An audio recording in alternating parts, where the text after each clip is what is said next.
Ewan ko po kung alam po ninyo yung katotohanan na bakit may pangangaral ng Ebanghelyo ng Panginoong Hesukristo. Bakit may mga ebanghelisador? Kasi po, once na pumunta na yung body mo sa decomposing stage, decomposition stage, tama ba yun? Ibig sabihin, yung mga laman mo, mabubukbok na, magninisnis kanila. Pagkatapos noon, magiging bungo na. Yan ang nakalibing. Pero mabuti kung doon po natatapos. No. Meron pong lugar na kung tawagin ay destinations. If you are a believer of the Lord Jesus, it's called heaven. If you are an unbeliever, punta ka muna sa Hades, temporarily detention mo, and then, afterwards, ng mga program ng Panginoon, dire-diretso ka na rin sa Tartarus kasama ng Antikristo, ng false prophet at ni Satanas at lahat ng mga rebelding anghel at maging lahat ng unbelievers since the beginning of time. Mahalaga po ang pangangaral ng salita ng Panginoon. Actually, mas magandang specify natin mahalaga ang pangangaral ng gospel ni Jesus Christ. Kailangan marinig yan ng lahat ng tao as much as possible. As long as you live, malakas ka pa bilang Kristiyano, gamitin mo yan. Kasi sa nakikita ko po ngayon, nagbabago po ang panahon. Nakikita ko na marami na kaming kakilala. Ngayon wala na sila. Yung mga matatanda dati ngayon wala na. Kasi yung katotohanan ng buhay na hindi mo mai-escape eh. You cannot escape to the fact na tatanda ka, hihina ka, at ultimately death. Maliban na lang kung iba untimely death kanila yung wala sa panahon, ano. Pero if you decide to receive Jesus, secured ka na. Eternally secured ka na. Kasi ang salvation mo, the moment you receive the Lord, ibibigay niya na sa'yo. Tapos, hindi na yan mawawala. Kaya hindi po totoo yung doktrinang nawawala yung salvation.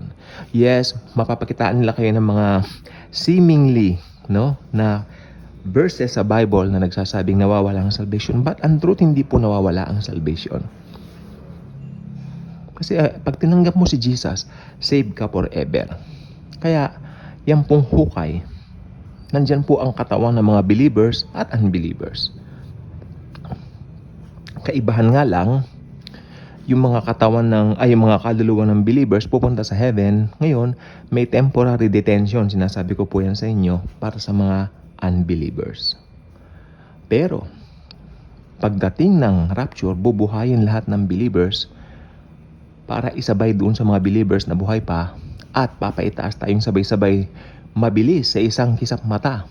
Sasalubong tayo sa Panginoong Jesucristo na nandyan po sa air, nakasuspend po siya. Ibig sabihin, ang kanyang mga paa hindi po tatapak sa kalupaan. Hindi po ba? At yun po ang rapture of the church. So, mangyayari po lahat ng yan. May hope po tayo. At ang panahon po ngayon, syempre, church age po, pag namamatay ang believer, ililibing muna. Iba i-cremate muna. Kahit anong gawin sa katawan mo, mabubuhay at mabubuhay yan kasi sinabi ng banal na kasulatan eh. Di ba? Ganon din sa white throne judgment, bubuhayin ng mga unbelievers para sunugin sa Gehenna, sa dagat-dagatang apoy. Doon magsisimula na po yung dagat-dagatang apoy. Fiery place, fiery hell nga po. Kaya, you know what? Napakahalaga po. Magpapasko pero hindi mo dama ang Pasko. Sobrang init. Bago na, iba na ang panahon. Something na, hindi po ganito nung araw. It's something that the Lord is reminding us, hey, ituon mo ang iyong puso sa akin, ni Jesus. Lumilipas lahat eh. Nakikita ko po, nagbabago ang lahat. Kaya kung itutuon mo ang mga attention mo sa mga bagay ng mundo, mga trending ngayon, mga uso ngayon, malalaos pong lahat ng yan eh. Pero ang isang taong naglagak ng tiwala sa Panginoong Hesus ay mananatili magpakailanman. Kaya kung hindi ka pa nakasubscribe sa channel na ito, I invite you to do so. Click the notification bell, share this video, share the wonderful love and the gospel of the Lord Jesus Christ. Mag-share ka ng gospel, share Jesus. Thank you, and Jesus truly loves us all.